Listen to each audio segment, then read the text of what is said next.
So here we have the sensory table, and it looks nice, very smooth, very good wood. However, it's just these dimensions are just a bit too tight. That's why I have a flat head here. They're just not cut correctly, or I need this to pop it open, and then you can get the other side out as well. Otherwise, they're just too tight. I'm thinking about just doing one so it can slide, but they just are way too tight. And this is what it looks like open. So you have the big side. You can put water of your sand and water or whatever you want, you know, marbles, whatever you want for your sensory table.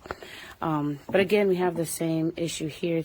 These are super tight. I had to like pretty much hammer these in.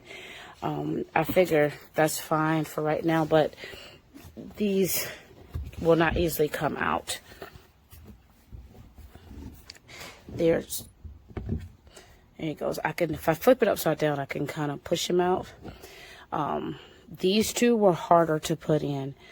If you're putting these together, I would suggest to put them in on the side first, or from the side, and then put them both together and like snap them in that way.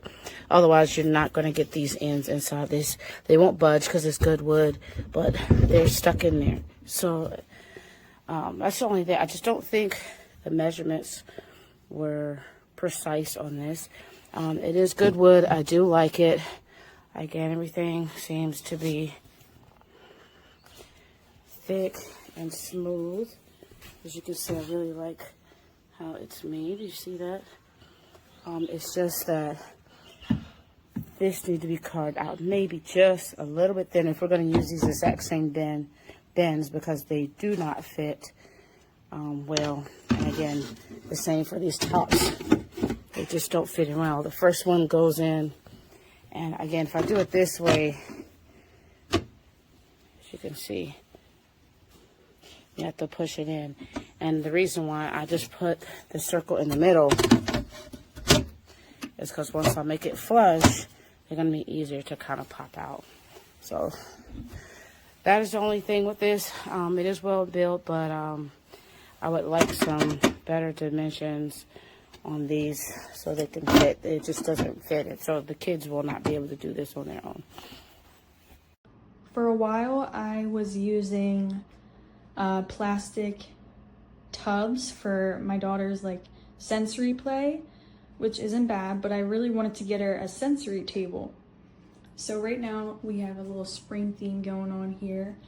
I love that the table has 3 areas. So we have one big area and then 2 little ones where I put all her tools and such. It's a little crazy right now.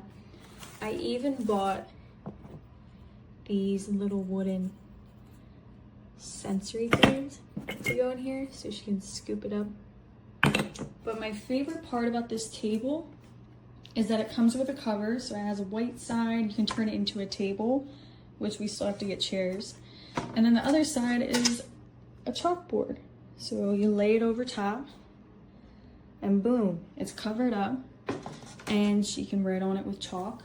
At the time I thought this table was expensive, but now seeing how versatile it is, it's a sensory table and it can be a kid's table to eat at.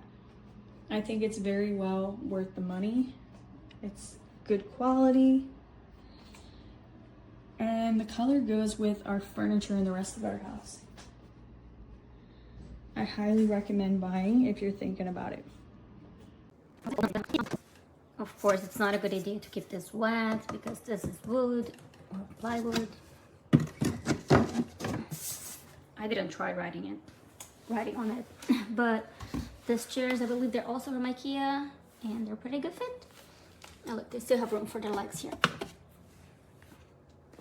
I love it.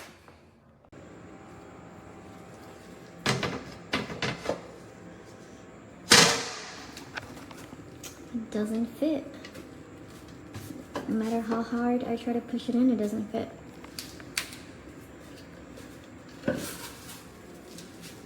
Only one side fits.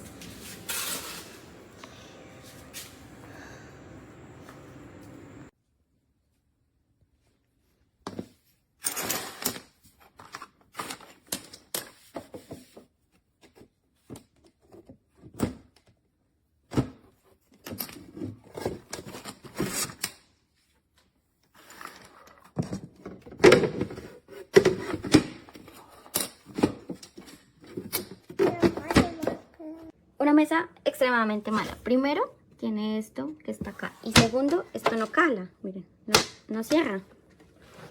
O sea, uno va a ponerlo y no, se queda así, no cierra. O sea, ¿qué hago con esta mesa? Si no va a servir de ninguna manera.